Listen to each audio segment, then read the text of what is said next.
89% de patients n'étaient pas contenus en audit jour dans le court séjour par rapport à 2008. Alors la même logique marche avec le SSRG, où vous voyez bien que même ici on avait beaucoup plus de patients non contenus que en 2008. Voilà, c'est exactement pareil pour le long séjour 2011 par rapport à 2008. Donc en ce qui concerne les indications, on a remarqué que le risque de chute était l'indication majeure de mise sous contention et que la plupart des patients demandaient régulièrement la pose de barrière la nuit, plus qu'en 2008. On a également observé que dans un petit nombre de cas, l'équipe avouait avoir posé n'est-ce pas, les contentions sans motif valable. Et là, on l'observe bien ici, où vous voyez que pour l'audit de nuit 2011, on a 9% de patients qui étaient contenus et pour lesquels les équipes soignantes n'ont pas pu nous expliquer pourquoi les patients étaient contenus.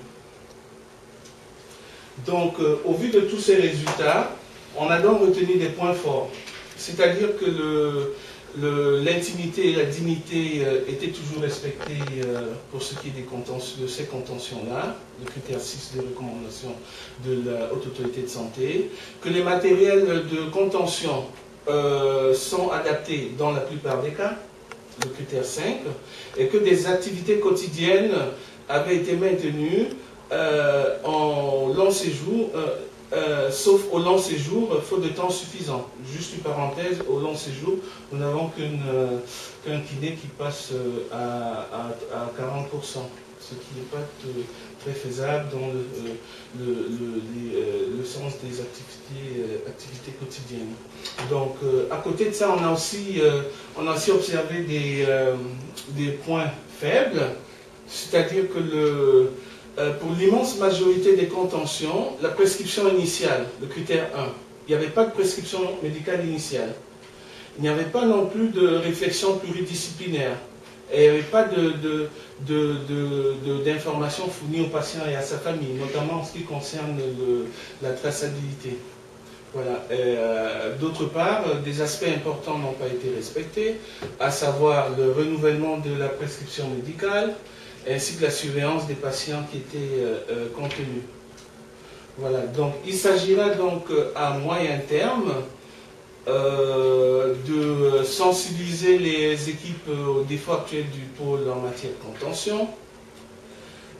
Il s'agira également de créer une fiche de prescription de contention, ce qui permettra d'encadrer les familles, les pratiques des équipes soignantes et de renforcer davantage le respect des critères de qualité. Et enfin, il sera aussi utile de créer une fiche, un petit livret d'informations sur l'utilisation des contentions au sein de la filière pour les patients et les familles.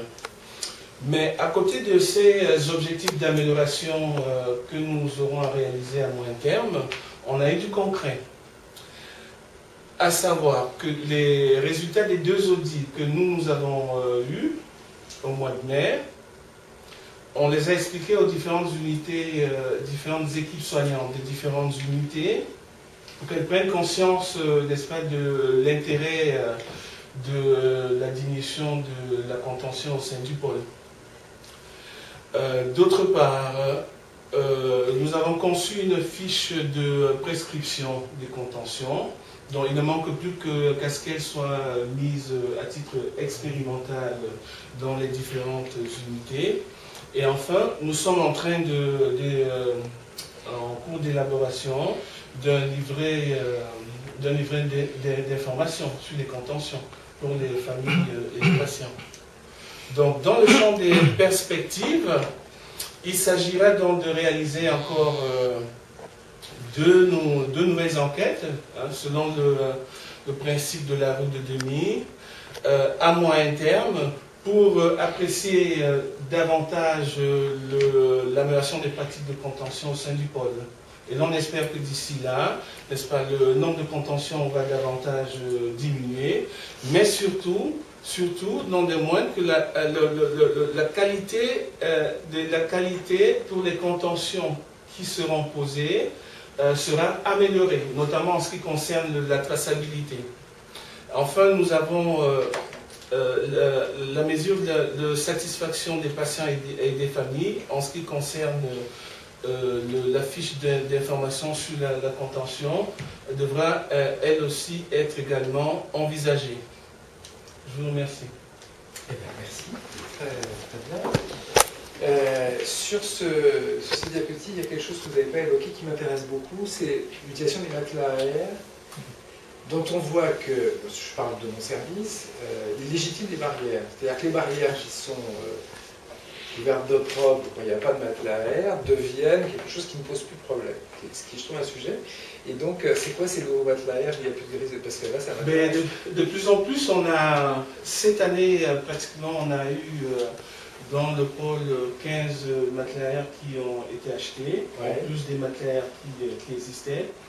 Et les matelas à air, on les utilise parce que ça diminue le risque de glissade. C'est une contention. Si vous voulez,